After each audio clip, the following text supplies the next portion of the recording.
ಇದು ಫ್ರೆಂಡ್ಸ್ ಇಲ್ಲಿ ನೋಡ್ತಿದ್ರಿ ನೀವು, ಇದು ಚಿಕನ್ ಕೈಮಾ ಇದೆ, ಇದು ಬಂದ್ಬಿಟ್ಟು ಚಿಲ್ಲಿ ಚಿಕನ್ ಇದೆ. ಇದೇ ನೋಡ್ತಿದ್ರಿ ನೀವು, ಇದು ಚಿಕನ್ ಕಬಾಬ್ ಇದೆ. ಇದು ನೋಡ್ತಿದ್ದೀರಿ ನೀವು, ಇದು ಚಿಕನ್ ಬಿರಿಯಾನಿ. ಫ್ರೆಂಡ್ಸ್ ನಾನಿವಾಗ ಚಿಕನ್ ಕೀಮಾನ ಟ್ರೈ ಮಾಡ್ತಿದ್ದೀನಿ, ಹೆಂಗಿದೆ ಅನ್ನೋದು ಹೇಳ್ತೇನೆ. ಚಿಕನ್ ಕೀಮಾ ಮಾತ್ರ ಸಾಲಿಡ್ ಅಂತ ಹೇಳ್ಬೋದು, ಎಲ್ಲ ಅಪ್ ಟು ದಿ ಮಾರ್ಕ್ ಇದೆ, ಟೇಸ್ಟ್ ಮಾತ್ರ ಸಖತ್ತಾಗಿದೆ. ಇವಾಗ ನಾನು ಚಿಲ್ಲಿ ಚಿಕನನ್ನು ಟ್ರೈ ಮಾಡ್ತಿದ್ದೀನಿ. ಟ್ರೈ ಮಾಡಿದಾದ್ಮೇಲೆ ಹೇಳ್ತೀನಿ ಯಾವ ಥರ ಇದೆ ಅನ್ನೋದನ್ನು. ಚಿಲ್ಲಿ ಚಿಕನ್ ಮಾತ್ರ ಆಸಮ್ ಅಂತ ಹೇಳ್ಬೋದು, ಬೆಸ್ಟ್ ಕಾಂಬಿನೇಷನ್ ಅಂತ ಹೇಳ್ಬೋದು, ಸಖತ್ತಾಗಿದೆ. ಚಿಕನ್ ಕಬಾಬ್ ಹೆಂಗಿದೆ ಅಂತಂದ್ರೆ ತುಂಬ ಕ್ರಿಸ್ಪಿಯಾಗಿದೆ, ಸಾಲಿಡ್ ಇದೆ, ತುಂಬ ಟೇಸ್ಟ್ ಇದೆ.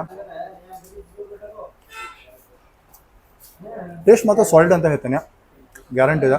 ನೀವು ಕೊಡೋ ಮನೆಗೆ 100% ವರ್ತ್ ಅಂತ ನಾನು ಹೇಳ್ತೀನಿ. ಬಿರಿಯಾನಿ ಯಾವ ಥರ ಇದೆ ಅನ್ನೋದು ಹೇಳ್ತೀನಿ. ಬಿರಿಯಾನಿ ಮಾತ್ರ ಸಖತ್ತಾಗಿದೆ ಅಂತ ಹೇಳ್ಬೋದು.